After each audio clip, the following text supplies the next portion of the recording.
Assalamualaikum warahmatullahi wabarakatuh. Alhamdulillahirabbil alamin wassalatu wassalamu ala asyrafil anbiya'i wal mursalin sayyidina Muhammadin wa ala alihi wa sahbihi ajma'in. Allahumma salli wa sallim wa barik ala Muhammad wa ala ali Muhammad kama sallaita wa sallamta wa barakta ala Ibrahim wa ala ali Ibrahim fil alamin innaka Hamidum Majid. Amma ba'd. Terima kasih sahabat dekat Facebook Rudi Hashim, Hamida Abdullah yang mendahului sahabat yang lain. Begitu juga di TikTok. Terima kasih semua yang hadir. Alung kebenci, alung salam. Saya Sirat, Nafisa Osman. Jangan lupa ya sharing pada teman kita yang lain. Moga-moga ada manfaat dalam perkongsian kita pada pagi ni. Oh ya, sebelum terlupa, malam ni kami ada siaran juga bersama dengan Perjelas dan juga Jawi. Malam ni tajuk best tau. Malam ni berkaitan dengan doa. Dan insyaAllah pada malam ni pertama kali saya akan buat satu program secara broadcast, cross broadcast dengan sahabat yang ada. Kemudian dengan sahabat yang terpilih. Tengoklah pada malam ni siapa yang kita pilih. Hamidah Abdullah, Aziz Abdul Muhammad. InsyaAllah pada malam ni jam 8.30 malam. Jangan ketinggalan ya.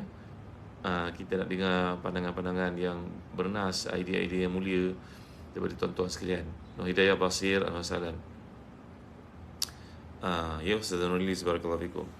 Pagi ni biasa rujukan teras kita daripada Tafsir Ibn Katsir. Cuma pada pagi ni saya ambil daripada jilid yang ke-6, iaitu juzuk 16 hingga 19. Ya, pada muka surat pagi ni muka surat 501, iaitu surah Al-Furqan.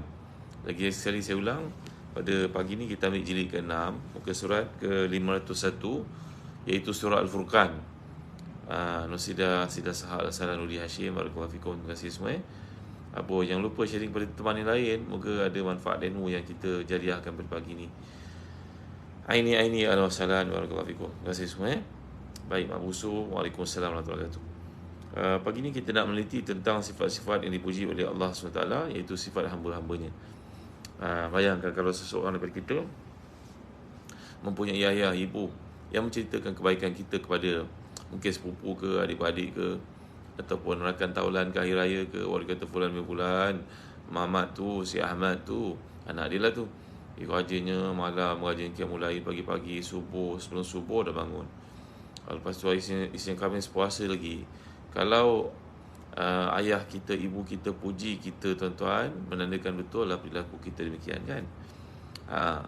Jadi kalau ayah ibu yang puji, ya, ataupun isteri kita yang puji, ataupun suami kita yang puji, ya, isteri kita puji kita di hadapan anak-anak kita. Tengok ayah kau, ya, kuat bekerja, pagi-pagi dah bangun. Contoh tuan-tuan ni dekat saya, tak ada hutang-hutang dengan orang, makan semua bukan order-order. Macam orang muda sekarang, order. Ya, semua makan, masak sendiri. Ayah tak teramak nak makan kat luar. Kalau kita nak pergi travel pun, dia suruh mak masak siap-siap. Tengok, isteri kita puji kualiti yang ada pada kita. Alhamdulillah. Saya tak masukkan siapa ni, Syah bin Chuan ya. Ni saya bagi contoh. Tak ada kaitan dengan hidup atau mati. Siti Syaril, Siti Hamidah, Al-Wasalam semua sahabat yang milik Allah sekalian. Hijrah bismillah. Jadi bayangkan kalau yang muji kita adalah Allah SWT, yang muji manusia itu Allah SWT. Berarti pujian itu pujian yang maha benar. Ya, kerana maha suci Allah daripada mengatakan perkara yang sia-sia, bunga herba. Al-Wasalam Surati Hashim. Jadi kita nak belajar tentang teknik bagaimana mendapat pujian daripada Allah SWT. Pujian daripada manusia ni tak kekal, tuan-tuan. Pujian itu kadang-kadang pun beralasankan mematlamatkan satu matlamat yang fana. Ada objektif, ada motif di sebaliknya. Tapi dengan Allah SWT ni, Allah yang maha suci, maha mulia, maha agung, Dia muji kita dengan sebab berhaknya kita mendapat pujian tersebut. Alangkah baiknya Farwahidah Al-Wasalam semua, anda kita dapat ambil peluang ni untuk menjadi hamba-hamba yang dipuji oleh Allah SWT. Baik, ayat yang ke-63, 64, 65, 66 dan 67. Mudah-mudahan kita sempat cover semua. Kalau tak sempat, kita sambung waktu lain. Baik, Al-Wasalam semua. Amanda Aini, Al-Wasalam. Terima kasih semua. Prince of Sneeze, Cerita Noi, ya, sahabat Dying Mail, Matahari Collection, barakallahu fikum, Haris, Rose Little, semua yang hadir di Nuzi, Al-Wasalam semua. Terima kasih kerana hadir tau. Tolong sharing pada teman yang lain. Jangan biarkan satu kebaikan ni dipenjarakan oleh handphone kita saja. Sampaikan kepada orang lain. Ya, barakallahu fikum. Kuwailid, ya, yang mulia Kuwailid, Salimah, Al-Wasalam semua ya. Baik, firman Allah SWT, a'udzubillahi minasyaitonirrajim. وعباد الرحمن الذين يمشون على الأرض هونا وإذا خاطبهم الجاهلون قالوا سلاما والذين يبيتون لربهم سجدا وقياما والذين يقولون ربنا اصرف عنا عذاب جهنم إن عذابها كان غراما إنها ساءت مستقرا ومقاما والذين إذا أنفقوا لم يسرفوا ولم يقتروا وكان بين ذلك قواما. Sadaqallahul Azim. Salimah, Safwan, barakallahu fikum. Terima kasih semua. Man 89, Azwan, jemput Al-Hadi. Terima kasih semua sahabat dekat TikTok. Masya-Allah, Ustaz Supan Bahrin pun bersama kita. Bila nak jumpa Ustaz Supan ni Allah salam. Atiullah Nursikin dan semua. Baik. Dengan terjemahannya, dan hamba-hamba Allah yang Maha Pemurah itu adalah orang yang berjalan di atas muka bumi dengan rendah hati. Apabila orang-orang jahil menyapa mereka mengucapkan kata-kata yang mengandungi keselamatan. Dan orang yang melalui malam hari dengan bersujud dan berdiri untuk Tuhan mereka. Dan orang yang berkata, ya Tuhan kami, jauhkan azab Jahannam daripada kami. Sungguhnya azab itu adalah kebinasaan yang kekal. Sungguhnya Jahannam itu seburuk-buruk tempat menetap dan tempat kediaman. Dan orang-orang yang bila membelanjakan hartanya mereka tidak berlebihan dan tidak pula kedekut. Dan adalah perbelanjaan itu berlaku di tengah-tengah di antara yang demikian. Allah salam semua. Terima kasih kat sahabat TikTok. Jangan lupa kita juga tuan-tuan dimuliakan sekalian, bagi tuan yang berminat untuk pergi ke Uzbekistan, insya-Allah perjalanan kami masih ada sikit lagi kosongan. Kami tak bawa ramai. Limited numbers. Jom pergi Uzbek dengan kami pada bulan 8 nanti. Lihat bunga matahari, lihat kubur Imam Bukhari. Jauh tu bunga matahari dengan kubur Imam Bukhari. Kita pergi menziarahi tempat salafus salih, yang mana mereka ni punya banyak jasa kepada Islam, terutamanya para ulama hadis, ulama tasawuf dan sebagainya. Moga-moga dapat kita mempelajari semangat, iman dan juga kekuatan dan juga pengorbanan mereka untuk Islam. Jom pergi bersama kami, Zaza Travel. Yang mulia Ida Tengku, Isya Izzah, Al-Salam semua, Salihuddin, Faiz, nak hadiahkan ayah ibu kita trip bersama dengan kami. InsyaAllah saya akan pimpin trip ni sendiri. Dan kita akan belajar dalam perjalanan ni kitab Imam Bukhari yang penting itu, namanya Al-Adabul Mufrad. Adab Mufrad. Al-Salam semua. Jin Tuan Fan, terima kasih Ismail. Kita orang Sarawak pun ada, alhamdulillah. Orang Brunei pun ada, orang Singapura pun ada. Terima kasih semua. Kopi susu Rohaya Mahan. Jadi sifat ini yang Allah nyatakan bermula daripada sifat orang yang merendah hati, merendah diri dan tidak menunjuk-nunjuk apa yang ada padanya, dan menjauhi perbuatan yang angkuh. Dalam firman yang lain, surah Luqman ayat 18, wala tamshi fil ardi maraha. Inilah kekuatan yang ada pada tafsir Ibn Katsir untuk pengetahuan tuan-tuan, iaitu Imam Ibn Katsir punya metodologi adalah beliau mengupas satu ayat itu, mentafsirkannya berpandukan kepada ayat-ayat Quran lain. Ini dipanggil sebagai tafsir maudhu'i. Jadi Imam Ibn Katsir, objektiviti yang ada pada beliau akan mengemukakan ayat-ayat yang lain bagi memperkukuhkan hujah yang beliau sampaikan tentang tafsiran satu ayat. Ini yang bestnya. Al-Salam, Dr. Sabah, Al-Salam. Terima kasih semua yang hadir pada pagi ini, Safian Yusuf. Kemudian kalau tidak ada ayat Quran menerangkannya, Imam Ibn Katsir akan bawakan hadis-hadis Nabi SAW bagi memperjelaskan maksud, konten ayat itu, konteks dan kontennya. Nanti kalau tidak bertemu dengan tafsir ayat ataupun hadis yang menjelaskannya, maka Ibn Katsir akan mengambil pandangan para tabi'i, para ulama, kemudian para lughawiyin, para ahli lughah. Kemudian beliau menggunakan kekuatan yang ada padanya untuk memperjelaskan maksud yang terdapat. Jadi memang kalau kita baca tafsir Ibn Katsir ni memang berbaloi, memang jelas maksud yang dikehendaki olehnya. Ada setengah tafsir itu banyak cerita tentang falsafah, cerita tentang pengalaman hidup, sampai berjela-jela pula benda yang pendek jadi panjang. Jadi kita tak dapat mengkhatamkan kefahaman kita kepada Al-Quran. Berbeza daripada metodologi Imam Ibn Katsir ni, tidak terlalu panjang berjurai-jurai dan tak terlalu pendek menghilangkan makna. Orang kata baina qasirin mukhil atau tawilin mumil. Pendekatan Imam Ibn Katsir ni tidak terlalu panjang berjurai-jurai, menjela sampai ke laut, maksud yang lain dibawa, macam-macam cerita. Bukan begitu metodologi Imam Ibn Katsir tau. Dan bukan perlu terlalu pendek sampai kita pun tak faham apa maksud ayat ni. Penjelasan beliau ni jami' ni mudah untuk kita faham, melatih supaya dan wasalan. Jadi dapatkan tafsir Ibn Katsir ni segera. Kita belajar kat sini, iaitu Ramadan kita dah baca dengan khatam. Kali ni kita baca untuk faham pula. Dapatkan tafsir Ibn Katsir tau. Dapatkan daripada Ustazah Umi Fatih Nurilis yang merupakan ketua kelas kita yang rajin mencatat doa-doa, fakta dan juga nota yang kita pelajari kat sini. Tuan-tuan boleh dapatkan daripada Telegram sahabat Ustaz Hazan. Segala nota, doa dan fakta yang kita kumpulkan kat sini tau. Kalau salah ni. Baik. Ini sifat hamba yang beriman, iaitu sifat merendah diri. Ya, tidak menunjuk. Mereka ini berjalan tanpa sama sekali memperlihatkan kesombongan, tanpa keangkuhan, tanpa kekerasan, tanpa kekejaman. Ya. Yang dimaksudkan sini bukan berjalan seperti orang sakit yang dibuat-buat atau sekadar dilihat oleh orang lain. Akan tapi dimaksudkan rendah hati adalah sifat ketenteraman dan kewibawaan.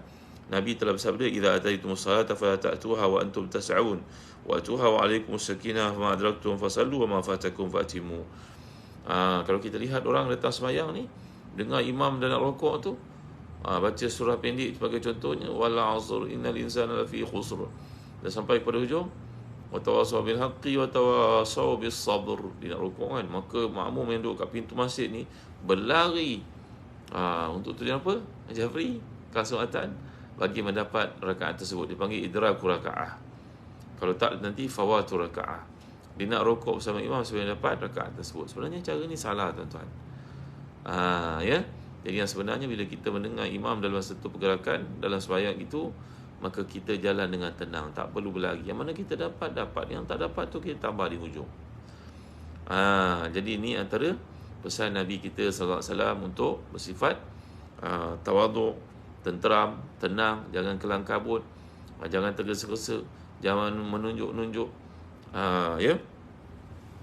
Jadi Abdullah bin Mubarak berkata, tengok kan metodologinya. Maka beliau bawakan pandangan para ulama muhaddisin. Abdullah bin Mubarak ni seorang tokoh ahli hadis yang terkemuka pada zaman Imam Malik.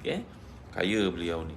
Beliau ni mempunyai harta yang sangat banyak, perniagaan yang maju, tetapi tidak pernah meninggalkan jihad di jalan Allah. Setahun dia pergi menunaikan ibadah haji, setahun Abdullah bin Mubarak berjihad di jalan Allah Subhanahu Wa Taala. Itulah kerjanya dalam umur yang diberikan oleh Allah.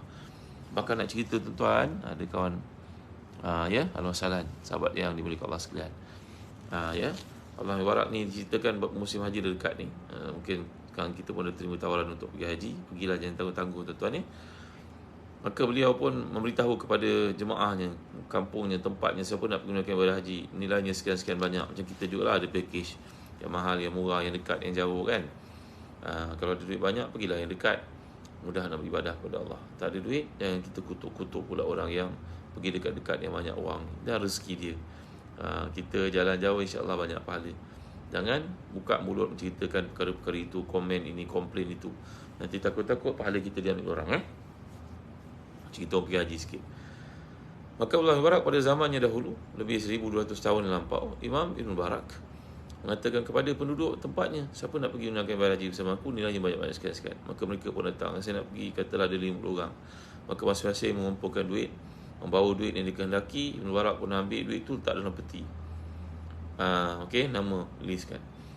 Siapa yang pergi dengan aku, syaratnya mesti dalam perjalanan aku berkhidmat untuknya. Aku sediakan makan, aku sediakan minum, aku juga membasuh pinggan mangkuk, aku juga akan azan, aku jadi imam. Kalau siapa sakit, rujuk pada aku. Macam Syekhul Hajj, Syekhul Umrah. Banyak orang pimpin jemaah umrah, dia pun tak tahu tentang jemaahnya. Sampai ke sana jemaahnya sakit, dia buat tak peduli. Jemaahnya sesat, dia biar je begitu saja. Sian orang semikian ya, janji lain, buat lain. Baharuddin Sidin dan Wasalan Siditi ya. Maka tuan-tuan dimuliakan sekalian, InsyaAllah tuan-tuan pergi bersama dengan Zazan Travel, kami jaga kepentingan tuan-tuan. Ada yang dialisis, ada yang sakit, InsyaAllah kami melayan tuan-tuan macam lain ibu bapa kami sendiri, anak beranak kita sendiri, adik-beradik kita sendiri, sahabat karib kita sendiri, InsyaAllah di Zazan Travel. Bagi mereka yang menaikkan ibadah umrah, jom pergi bersama kami pada bulan 8, 9, 10 sampai bulan 12 nanti. Bawa keluarga sebagainya. Jadi Allah Mubarak ini berkata kepada para jemaahnya, berikan aku syarat ini, kamu tanda tangan, aku akan layan kamu sebaik mungkin, jaga kamu. Ini syarat tahu, tak ada siapa boleh ambil tanggungjawab itu, bagi makan, bagi minum. Jadi imam, muazzin, basuhkan baju. La ilaha illallah, suara hebatnya Ibn Mubarak ni. Ya, itu yang dia buat. Ini wang yang kamu bagi bukan sia-sia tahu. Ini untuk berkhidmat bagi diri kamu sendiri. Mereka pun pergilah ibadah haji bersama dengan Allah Mubarak yang salih muslih ini. Bayangkan tuan-tuan, balik daripada musim haji, Ibn Mubarak pun panggil panggil sekalian orang yang pergi haji dengannya itu. Mari-mari, haji, hajar, mari. Dia buka peti itu, dia kembalikan semula wang yang mereka berikan satu masa dahulu, tak kurang sedikit pun. Bayangkan tuan-tuan macam mana kaya punya Ibn Mubarak ni tuan-tuan. Tuan-tuan boleh bayang tak? Terima kasih yang kira staff pada saya, Selina. Barakallahu fikum. Terima kasih. Yang kira staff pada saya, tak belanja minum, belanja staff pula. Terima kasih. Maka inilah perilaku para salafus salih di kalangan ulama-ulama Islam. Berkhidmat untuk jemaah haji umrah begitu sekali. Tak ada siapa boleh buat demikian lah tuan-tuan. Pakej umrah boleh buat demikian, bankrupt lah dia. Minta tambah lagi adalah. Tapi Ibn Mubarak ini beginilah mulia akhlak beliau. Tengok apa kata beliau terhadap ayat ini. Jadi Allah Ibn Mubarak ini berkata daripada Hasan Basri tentang firman-Nya, wa ibadur rahman, hamba-hamba Rabb yang Maha Pemurah itu, bahawa orang beriman itu adalah kaum yang suka merendahkan diri. Pendengaran, penglihatan, penampilan anggota tubuh mereka sederhana, sampai orang jahil mengatakan mereka ini adalah orang sakit, padahal antara mereka tidak ada yang terkena penyakit. Sungguhnya orang yang tidak merasa mulia dengan kemuliaan Allah, saja ia akan terputus daripada kehidupan dunia dengan kerugian. Tengok kata Allah Mubarak mentafsirkan ayat ini. Beliau ni seorang ahli hadis yang terkemuka. Beliau kata maksud ayat ini, Allah Ustaz kami sahabat barakallahu fikum, terima kasih di Singapura asal itu Farid Najmi, menggegar dunia islah, masya-Allah, bagusnya nama. Daripada Pantai Rombang pun ada kampung saja. Terima kasih Nasir Ismail. Allah Mubarak mengatakan bahawa antara ciri orang beriman yang panggil ibadur rahman ni ada dua tau. Kalau kita belajar bahasa Arab, kata abdun makna hamba. Dia ada dua bentuk jamak. Satu jamak dipanggil abid, satu jamak dipanggil ibad. Ya kata para ulama tafsir, tentunya Al-Asfahani, abid itu merujuk kepada hamba yang biasa-biasa, hamba yang tak ada pilihan dalam hidupnya untuk menjadi hamba, maka perilakunya macam hamba. Tetapi ibad ni jamak kepada abdun juga, merujuk kepada orang yang punya kualiti tertentu. Beza tak tuan-tuan? Beza. Ada staf kita pagi petang siang malam bekerja untuk kita. Hatinya untuk kita, ingat apa-apa, ingatkan kita, doa-doa untuk majikannya. Ini memang best punya pekerja. Tapi ada pekerja dia buat bagian apa? Dia panggil batuk di tangga, apa nama? Menyelesaikan batuk di tangga. Begitulah Isyamuddin Kauri ni, Samsudin Dan. Buat benda tu lebih kurang je. Sebab aku pekerja, kalau aku dah pilih aku belah di sini. Tuan-tuan, yang mana satu abdun, yang mana satu abidun, yang mana satu ibad. Yang bekerja dengan penuh hati dan juga nurani itu, dengan penumpuan dan keikhlasan, keteguhan, kesabaran, ketabahan, itu namanya ibad. Tapi golongan yang bekerja tu macam batuk di tangga saja, melepaskan batuk di tangga saja, ini panggil abid. Dia tak ada kualiti untuk bekerja, tapi dia terpaksa bekerja, maka dia buat kerja tu sambil lewa. Ni kadang-kadang terjadi tuan-tuan ni. Melepaskan batuk tangga. Saya tak pandai lah patah Melayu ni, tak Allah pasti kau Hamid ni. Jadi ada beza di antara abdun, jamak ibad, dengan abdun juga tetapi jamaknya abid. Jadi Allah Taala memuji golongan ibad, iaitu orang yang punya kualiti-kualiti tertentu yang kita hendaklah mencorakkan hidup kita dengan sikap, tabiat, perilaku demikian. Kena mujahadah lah. Tawaduk. Jadi kita merasa kita hamba Allah SWT. Air matanya tidak tumpah melainkan kepada Allah saja. Air mata ni kalau tumpah depan orang ramai boleh jadi pembohong tuan-tuan. Kerana kita baca surah Yusuf bagaimana?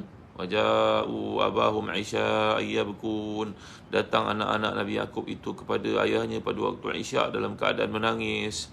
Menangis depan orang ni kadang-kadang menangis tipu helah, buat-buat. Jangan kita ni mudah terpedaya dengan melihat orang menangis tuan-tuan. Menangis betul-betul kerana Allah sebut dalam Quran. Menangis ini kadang-kadang menangis yang merupakan helah, tipu daya, merangkap seseorang macam apa yang berlaku pada anak-anak Nabi Yaqub. Mereka telah pun menolak adik mereka masuk ke dalam pergi buta itu. Jadi menangis waktu siang ini depan orang ramai tidak sepatutnya. Menangis simpan air mata anda untuk Allah SWT. Wahai para isteri, macam mana kejam sekalipun suami, tahanlah air mata itu untuk Allah SWT. Bangun malam. Jadi orang beriman ini menyimpan segala-galanya untuk Allah SWT. Manusia tak tahu, tak mengapa. Yang penting Allah tahu. Manusia tak puji, tak mengapa. Yang penting Allah SWT puji. Tawaduknya orang beriman ni kena meyakini klien utama dia adalah Allah SWT. Macam kisah seorang bernama, siapa tu?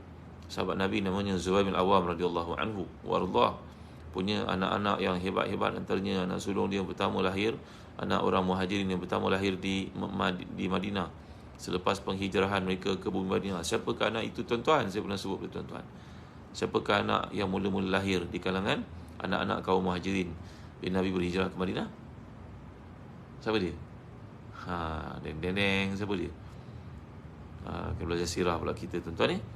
Dia adalah Abdullah bin Az-Zubair. Ibunya Asma binti Abi Bakar, yang pernah ditempeling, dilempang oleh Abu Jahal ketika bertanya, di manakah Abu Bakar bapakmu, di manakah Rasulullah, di manakah Muhammad sallallahu alaihi wasallam. Maka kata wanita yang mulia ini ketika itu mengandung 8 bulan tahu. Siapa namanya? Asma ni berkata dia tidak tahu. Dia tampaknya wanita muda ini sampai tercabut anting-antingnya. Beliau juga mendapat gelaran Zatun Nitaqaini, keluarga hebat, melahirkan anak-anak yang hebat. Ada orang bercadang kepada saya supaya buat seminar kekeluargaan. Saya tak pandai dah tuan-tuan. Bolehlah sharing sikit-sikit apa yang ada manfaat untuk kita semua. Jadi suaminya Abdullah bin Az-Zubair, suaminya Az-Zubair bin Awam adalah salah seorang 10 yang paling awal masuk syurga. Nanti bila syurga dibuka pintunya, Rasulullah masuk dan sahabat-sahabat Nabi yang 10 orang yang mula-mula masuk. Nazir, Alhamdulillah ya. Isterinya Asma binti Abi Bakar, anak pada Abu Bakar itu, dan putera mereka yang pertama lahir, bayi yang pertama lahir di kalangan kaum Muhajirin yang hijrah ke Madinah, namanya Abdullah bin Az-Zubair.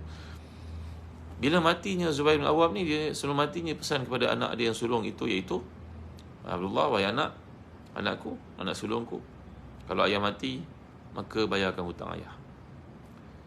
Kalau engkau tak cukup wang untuk bayar hutang-hutang ayah, mintalah pada bos ayah. Allahu Akbar. Ya, Datuk Hajah Azizah Sultan, barakallahu fikum, waalaikum salam semua, khaulah. Mintalah pada bos saya. Terkejut anak ni. Wahai ayah, bila pula ayah ada bos? Tahu saya ayah bekerja sendiri. Ayah tak bergantung dengan siapa pun, hanya kepada Allah. Maka jawapan ayah, itulah bos ayah. Best kan? Jadi CEO, report terus pada Allah. Tak payah nak report kepada board. Banyak benda yang kita report kadang orang tak berkenan. Mana kalau public listed company, lagi banyak soal jawabnya. Kena maklumlah kita menggunakan duit orang ramai. Betul lah kan?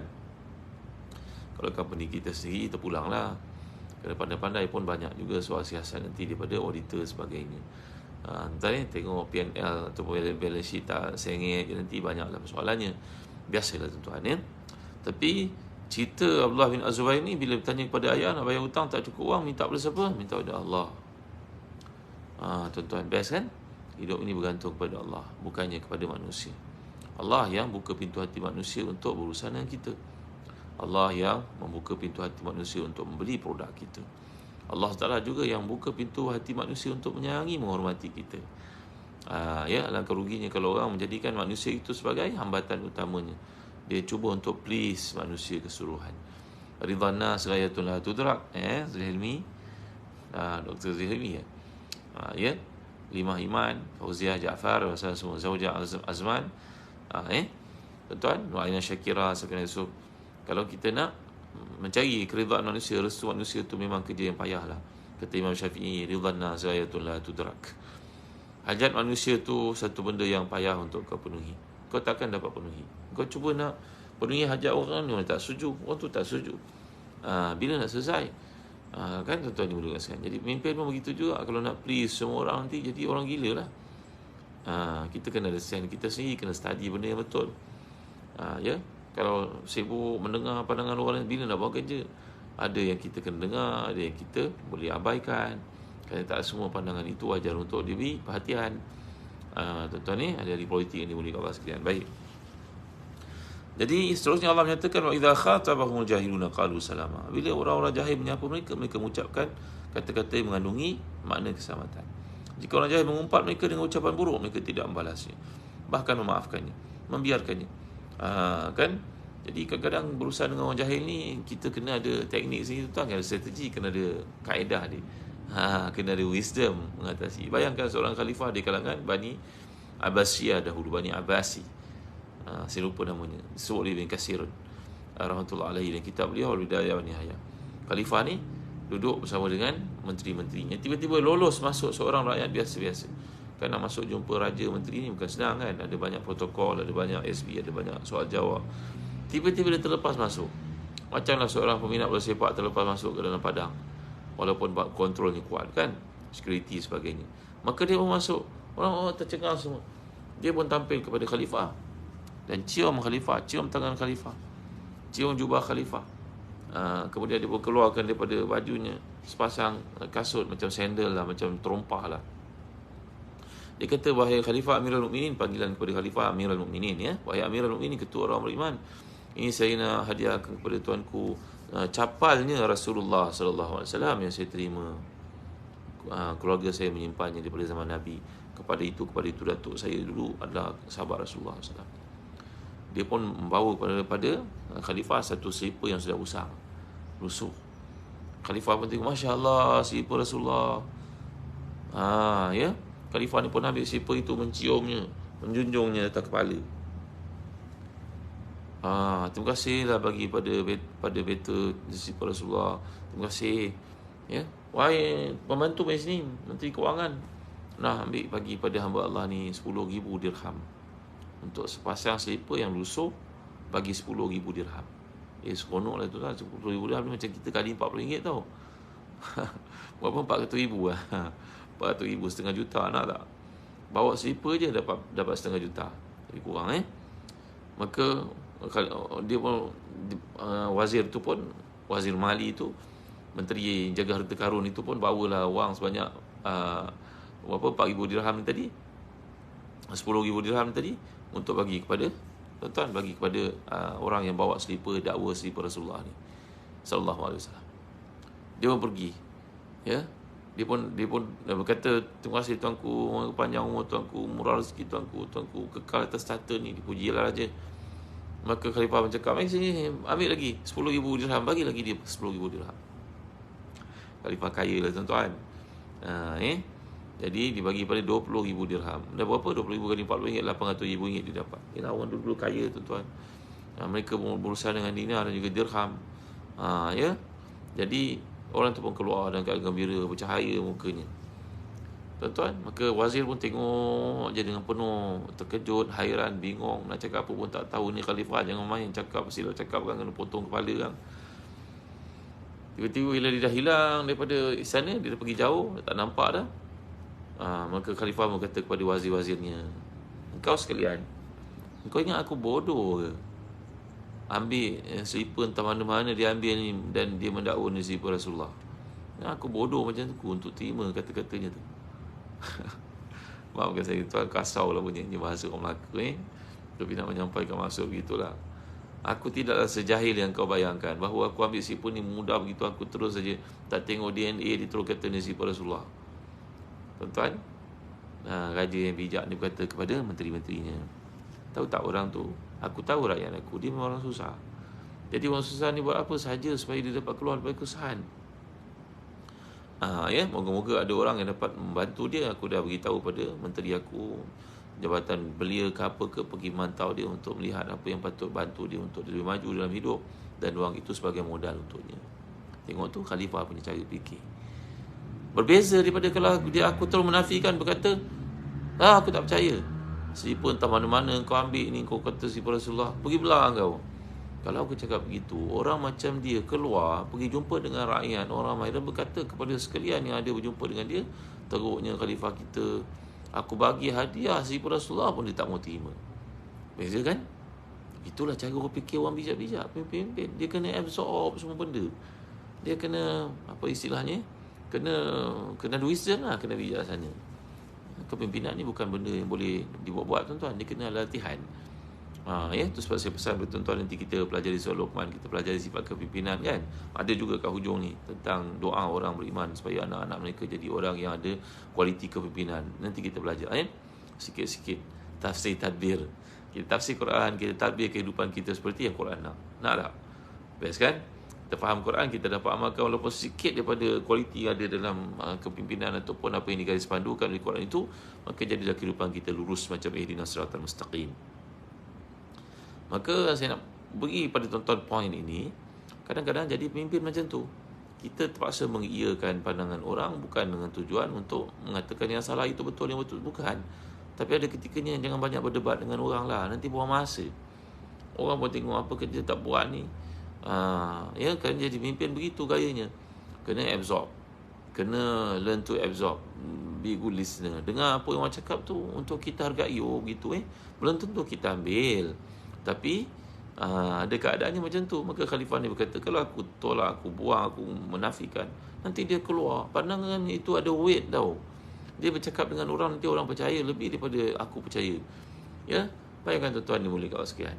Jadi pandangan orang-orang awam kat luar itu kadang-kadang penting, kadang-kadang penting untuk kita hargai. Dan apa salah kalau kita niat untuk bantu dia, kerana dia dalam kesusahan dan dia khalifah yang benar, yang telah memantau keadaan rakyatnya, mengetahui orang itu memang benar-benar susah. Gitu. Tapi tak semua orang berkesempatan demikianlah tuan-tuan. Ya. Jadi ini yang dimaksudkan dengan sifat orang beriman ni, dia kurang berdebat dengan orang. Kerana perdebatan ni kadang-kadang tak ada manfaat pada ni.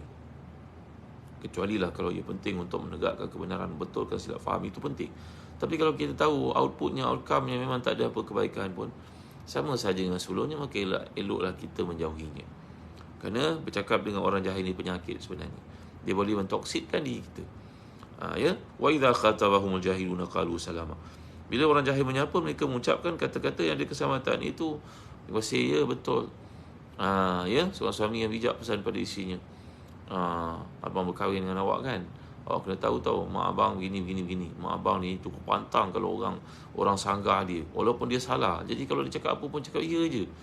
Dia cakap kulitnya gatal-gatal lah kerana makan ayam. Makan ayam pula kena gatal-gatal, eczema. Ya ke? Jangan kita kata, oh ya ke mak? Takkan mak, tak ada orang, saya doktor pakar, tak pernah. Jangan kata gitu. Diam je, dia cakap ya, mak ayah okey mak. Macam mana kalau saya belikan untuk mak nanti balik raya, nanti saya belikan mak ayam organik. Contohlah tuan-tuan. Ya. Jadi kita ni mengajar orang keliling kita ni supaya jangan banyak berdebat perkara-perkara yang sia-sia yang buang masa. Ya, kualiti ada pada kepimpinan seperti yang kita belajar dalam kisah Khalifah Abbasi ni tadi. Tak payah berdebat banyaklah, terima je. Ada setengah keadaan bagus macam tu. Ada yang kita kena pertahankan hak. Itu tak menafikan lah Tapi ada keadaan kadang-kadang lebih baik kita mendiamkan diri dan kata ya betul. Apa anda cakap tu memang betul. Kalau kita bergaduh suami isteri, cakaplah isi kita betul. Ya betul. Kan orang perempuan ni kok mana pun vocab mesti memang banyak. Orang perempuan, anak perempuan lebih cepat cakap daripada anak lelaki. Betul kan? Kalau kita ni orang lelaki, 3 orang duduk bersembang-sembang, 3 orang bercakap, 3 orang memberikan pandangan, seorang bercakap, yang lain diam, yang kedua bercakap, yang lain diam. Cuba kita tengok kalau orang perempuan bercakap, 4 orang, 4 bercakap, kita pun tak tahu siapa yang dengar. Ya, ikut kajian Datuk Dr. Fadilah Kamsah, pakar motivasi negara, memanglah orang perempuan ni punya kelebihan di sudut ayat pembenaran katanya cukup banyak. Tuan-tuan, kita ni pegawai besar, pangkat, bos besar, businessman, ya, bini kita kat rumah, isteri kita kat rumah bercakap apa, ya betul, yes ma'am. Ya Datin, kerana bercakap banyak-banyak yang kadang merugikan tuan-tuan dimuliakan Allah sekalian. Cakaplah benda yang perlu pada waktu yang diperlukan. Ya, betul Ustaz, saya setuju orang nak perempuan, masya-Allah, muafiah, Allah akan dapat menantu-menantu yang saleh muslim nanti diorang anak-anak dia semua perempuan. Orang semua sebut, bila dapat anak lelaki, isinya tak boleh beranak dah. Tapi ya Allah Maha Kaya, anak-anak perempuan dia semuanya berkahwin, suami-suaminya mereka itu bukan saja orang yang terpelajar, akhlaknya ya Allah baik. Mungkin kalau dia dapat anak lelaki pun takkan dapat menyamai perangai menantu lakinya yang baik, yang salih muslim tu muafiah ya, ada perempuan 3 orang, ya Allah, alhamdulillah, syukur. Ya. Assalamualaikum Ustaz, nak tanya, air zam-zam boleh sapu pada kaki tak? Ada orang kata tak boleh. Air zam-zam untuk diminum lah tuan-tuan. Kalau ada banyak, bolehlah kita mandi. Contoh kita pergi ke Saudi, ambil air zam-zam mandi, hukumnya harus, tak ada masalah. Merawat mata dengan air zam-zam, hukumnya harus. Tapi dalam konteks negara kita yang mana zam-zam susah nak dapat, kadang-kadang orang pun sebar-sebarkan, kita pun takut nak beli daripada sumber-sumber yang dibuat apa nama, penipuan sindiket dan sebagainya. Maka sewajarnya zam-zam itu untuk minum lah. Dalam hadis mengatakan zam-zam 5 syurib. Siapa yang dapat air zam-zam diminum dengan niat tentu, Allah akan makbulkan. Macam cerita Ibn Qayyim ketika beliau mengalami penyakit yang doktor mengatakan tak ada rawatan dan beliau akan mati dengannya. Beliau stay dekat Mekah menunaikan ibadah haji, minum air zam-zam sebanyak-banyaknya sampai nak termuntah-muntah dengan niat untuk dapat kesihatan. Allah berikan kesihatan kepada beliau. Beliau cerita dalam kitabnya Zadul Ma'ad. Salam pagi, saya salam. zam untuk diminum. Tapi untuk disapu di mana tempat sakit, hukumnya harus. Tak ada salahnya. Tak ada salah. Tapi yang Nabi ajar adalah untuk diminum dan diniat kebaikan padanya. Alhamdulillah. Terima kasih kepada sahabat yang ucapkan sama air guru. Buat guru-guru yang ada dalam grup ni yang banyak jasa. Cikgu-cikgu, orang kata laula murabbi ma'araftu rabbi, la ma'araftu rabbi. Kalau bukan murabbi kita, tak adalah kita kenal Tuhan kita. Ya, betul tu. Terima kasih kepada warga pendidik, cikgu-cikgu khusus saya tujukan kepada cikgu perempuan, ustazah, ustaz, guru-guru besar, pengetua-pengetua yang banyak jasa kepada kita semua. Alhamdulillah. Dan pegawai pendidikan, mereka juga merupakan guru-guru yang ada, orang-orang yang sangat mulia di mana saja tempat, di Johor, Negeri Sembilan, Melaka, Sarawak, Sabah, Selangor, Perak, Pulau Pinang, semua tempat dalam Malaysia, Kelantan, Terengganu, Kedah, Perlis, semua sekali tuan-tuan. Kita ucapkan banyak-banyak terima kasih, penghargaan kepada para guru kita yang banyak jasa kepada kita. Kalau tak ada mereka ni, tak adalah kita kenal Tuhan kita. Baik. Jadi sikap orang beriman ini adalah memberikan kepada orang jahil ni peluang untuk bercakap dan tidak dilayani. Gitulah. Kena melayan orang jahil ni jadi penat, tuan-tuan. Kata Nabi Isa AS, seperti disebut dalam kitab Jami' Ulumul Hikam, kita bercakap dengan orang jahil lebih susah daripada mengangkat batu besar daripada gunung. Bayangkan, Nafisa Osman nak angkat batu daripada gunung, nak angkat batu depan rumah kita pun tak larat. Nak angkat batu daripada gunung sebesar-besarnya buat turun, kan susah kerja tu. Kata Nabi Isa, mengangkat batu yang berat daripada gunung itu lebih mudah daripada bercakap dengan orang jahil yang tidak mahu faham. Jadi ini adalah perkara yang ditekankan oleh Allah SWT, bahawa orang beriman ini kurang bercakapnya kerana banyak actionnya. Less talk, more action. Tapi orang jahil, more talk, less action. Semua benda dia nak komplain, semua benda dia nak cakap. Kalau kita jadi tuan imam, kita buat pengumuman sikit di Jumaat cukup lah, yang lebih bagilah pada ketua kampung sebagainya. Kita semua kita nak bercakap, semua benda kita nak bercakap. Tuan-tuan, tak boleh macam tu. Tuan imam ni kena ada adab dia, etika dia tau. Adabul imam, imam. Semua kita nak ulas. Kucing kat masjid, anak melintas depan saf, semua kita nak cakap. Ini imam, dia ada problem lah, tuan-tuan. Tuan imam tak perlu cakap banyak-banyak, kerana dia nak berkhutbah nanti kan.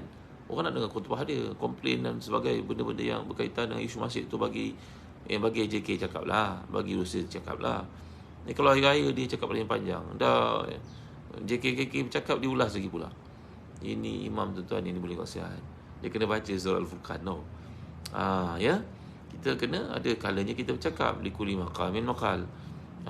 Jadikan cakap-cakap kita tu mutiara. Kalau orang menunggu nak mendengar kerana kita kurang bercakap, dia cakap benda pentingnya, itu kita nak. Bukan kejar-kejar kita cakap, kejar-kejar kita cakap. Kadang kita perhati bulan Ramadan, imam tu bercakap, tengah-tengah tarawih pun nak bercakap lagi.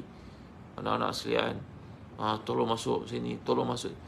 Sudahlah, orang faham lah, tak payah cakap banyak-banyak. Tengok ketika Nabi SAW menjadi imam dahulu sembahyang Jumaat sebagai contohnya, maka Nabi akan bagi peluang orang Islam berkumpul dulu. Mereka dah berkumpul, baru Nabi datang last sekali. Orang tengok, Masya Allah, hebatnya Rasulullah SAW, hebatnya memimpin. Macam tu, protokolnya macam tu. Bukan protokol tu kita buat-buat tau. Sampai setengah pendapat mengatakan makruh bagi tuan imam duduk depan orang ramai begitu. Dia kena ada bilik khas dia, mufti dan sebagainya, qadhi. Jadi gitu tuan imam yang ada dalam program ni tak payah cakap banyak-banyak. Pengumuman tu biar orang lain buat. Kita adalah imam, biar ada izzah dia, ada kemuliaan tu. Kita nanti nak mengetuai sembahyang tarawih, nak mengetuai sembahyang raya, ada khutbah Jumaat kita juga, maka biar kita cakap part tu je. Kalau part-part umum ni biar JK masjid bercakap. Macam tu. Tak perlu kita nak ulas setiap benda, kita nak kena bercakap. Bukan macam tu imam sebenarnya. Arwana Sa'ad Mu'ad Fadil, ahlan wa sahlan, barakallahu fikum. Jadikan orang rindu pada kata-kata kita, kerana mereka tahu imam pimpin, dia cakap benda yang benar, cakap benda yang baik, dan benda-benda komen dan komplain itu biar orang lain cakap. Begitu. Okey, tuan imam betulkan solat etika anda. Belajar adab menjadi imam yang sebenar-benarnya. Baik. Kemudian Mujahid berkata penggal ayat ini iaitu qalu salama, mereka mengucapkan benda-benda yang benar saja. Kurang cakap benda-benda yang bersifat komplain, benda komen biar orang lain cakap. Ni adalah kriteria tabiat orang yang pemimpin. Kerana kita akan lihat di ujung nanti Allah mengajar kita untuk berdoa, iaitu Rabbana hab lana min azwajina wa dhurriyyatina qurrata a'yun waj'alna lil muttaqina imama. Kualiti-kualiti yang dibentangkan oleh Allah ini semuanya terdapat pada seorang yang berkarakter, berkualiti yang namanya imam. Itu pemimpin yang bukan saja pemimpin dalam salat, malah pemimpin dalam masyarakat, pemimpin di sekolah, pemimpin dalam keluarga. Kualiti sifat-sifat ciri-ciri ini perlulah mencorakkan hidup kita. Nanti kita kena belajar macam mana nak mujahadah supaya sifat-sifatnya ada dalam diri kita.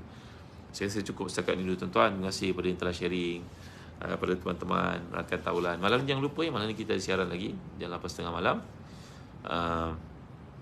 dengan penajaan oleh pihak Jawi, Jabatan Agama Islam Wilayah Persekutuan, dan juga Perjelas, iaitu Persatuan Masjid dan Surau yang menaungi Masjid dan Surau dalam negara kita, dan begitu juga dengan Zahzan Travel dan Telaga Biru sebagai penaja bersama pada malam ni. Program kita, tajuk kita best, penting. Tajuk kita ada apa dengan doa. Nak dengar tak? Kenapa orang ni doanya makbul? Kenapa orang ni doanya tidak makbul? Apakah sifat-sifat waktu yang kita boleh minta kepada Allah dengan itu doa kita dimakbulkan? Ashraf Hijamah, terima kasih. Terima kasih Ti, terima kasih Ti Ashar, Rian Ria, Nur Azura, Aziza, Laksmana, Hamidah Ahmad, Sayanan. Terima kasih semua pada yang hadir. Jangan lupa dapatkan tafsir Ibn Katsir.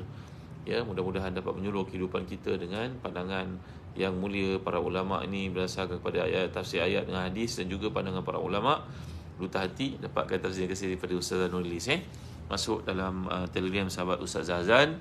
Ada banyak nota, fakta dan doa yang dikumpulkan oleh ketua kelas kita Ustaz Zanulis. Dan malam ni kita akan ada siaran bersama dengan para tamu sekalian. Tuan-tuan pun saya nak tuan-tuan bercakap. Kita buat cross broadcast malam ni. Tolong hadir jam 8.30 di TikTok ini dan juga di Facebook. Jam 8.30 ini, 8.30 malam ni. Terima kasih semua. Wassalamualaikum warahmatullahi wabarakatuh. Alhamdulillah. Barakallahu fikum. Alhamdulillahirrahmanirrahim. Wassalatu wassalamu ala asyrafil anbiya'i wal mursalin sayyidina Muhammadin wa ala alihi wa sahbihi ajma'in. Allahumma ighfir lana dhunubana wa liwalidina warhamhum kama rabbana shighara wa li jami'i ashabihim huquq 'alaina minal muslimin wal muslimat wal mu'minina wal mu'minat rahmatika ya arhamar rahimin. Allahumma ahsin 'aqibatana fil umuri kulliha wa ajirna min khizyi dunya wa 'adzabil akhirah. ربنا لا تؤاخذنا إن نسينا وأخطأنا ربنا ولا تحمل علينا إصرا كما حملته على الذين من قبلنا ربنا ولا تحملنا ما لا طاقة لنا به واعف عنا واغفر لنا وارحمنا أنت مولانا فانصرنا على القوم الكافرين وهب لنا من أزواجنا وذريتنا قرة أعين واجعلنا للمتقين إماما ربنا آتنا في الدنيا حسنة وفي الآخرة حسنة وقنا عذاب النار وصلى الله على سيدنا محمد وعلى آله وصحبه وسلم. Alhamdulillah. Tuan-tuan, sebelum terlupa pengumuman daripada pihak penaja Zahzan Travel. Kami ada mengendalikan haji badal, menguruskan haji badal untuk tuan-tuan yang minat untuk melakukan badal haji buat mereka yang telah pergi atau mereka yang sakit kronik yang tiada harapan untuk sembuh. Tolong dapatkan maklumat lanjut daripada Zahzan Travel. Bayarannya bila nak bayar sesegera yang boleh lah bagi mereka yang minat. Mudah-mudahan itu bakti kita selepas kematian ataupun penyakit berlaku kepada seorang yang tidak ada harapan untuk sembuh ni tadi. Seperti difatwakan oleh kebanyakan para ulama Islam, kebenaran melakukan untuk pihak-pihak berkenaan. Ada syarat-syaratnya. Jadi kami Zahzan Travel, kami pilih orang yang selayaknya dengan kerana ia merupakan satu amanah yang dipikulkan di atas bahu kami akan melaksanakan sebaik mungkin. Begitu juga ibadah kurban dan juga akikah bagi mereka yang minat, kami ada lakukan di beberapa negara termasuk Mekah. Bagi tuan-tuan yang minat, dapatkan maklumat lanjut daripada Zahzan Travel. Bagi mereka yang menaikkan ibadah umrah, boleh beritahu kami dengan segera kerana tempat sangat limited, terutamanya musim sekolah yang akan datang bulan 8 ke atas sampai bulan 12. Tolong daftar sekarang. Mudah-mudahan kita dapat membantu tuan-tuan berkhidmat untuk tetamu-tamu Allah, tamu-tamu Rasulullah dalam perjalanan yang penting itu. Itu juga bagi tuan yang minat untuk pergi ke Morocco, ke Spain, ke Baitul Maqdis, ke Balkan, ke Uzbek, ke Turki, Uzbekistan. Bulan 8 ni saya sendiri akan pimpin. Jom pergi. Mereka nak pergi nak hadiahkan ibu ayahnya hadiah hari jadi bulan madu kali kedua untuk ayah yang ada 20 tahun kahwin, melahirkan kita adik-adik yang lain. Nak hadiah, jom. Ada sikit saja lagi tempat yang tinggal. Jangan tangguh-tangguh lagi kerana tak tahu mungkin dalam sehari dua ni cukup saja penyertaan, kami akan tutup. Baik, terima kasih. Setakat saja dulu. Wassalamualaikum warahmatullahi wabarakatuh. Ada dekat website Zahzan Travel. Ya. Begitu juga boleh WhatsApp kepada nombor yang ada. Mana ni? Yok Paris, tolong masukkan nombor anda. Abu Ubaidah Al-Jarrah. Barakallahu fikum. Terima kasih semua. Terima kasih Allah. Dapatkan lanjut daripada Insta Zahzan Travel ada, atau Insta saya sendiri Ustaz Zahzan, daripada sahabat Ustaz Zahazan di Telegram pun ada maklumat kat situ, dan juga boleh ziarah website Zahazan Travel. Terima kasih semua. Jumpa lagi malam ni bagi kesempatan 8.30 malam, jangan lupa ya. Terima kasih Faizul Osman, terima kasih Rani Abdullah, terima kasih kepada Shima Abdullah, Abudin Safian, terima kasih ya. Qani'ah Huda, barakallahu fikum, insya-Allah bagusnya nama. Ya. Masuk sahabat Ustaz Zazan Terima kasih Ashraf Hijama, terima kasih Dr. Hashim, terima kasih Yang Mulia Dr. Hashim Macani, terima kasih Aini Aziz, Datuk Hajizah Sultan, terima kasih. Assalamualaikum warahmatullahi wabarakatuh.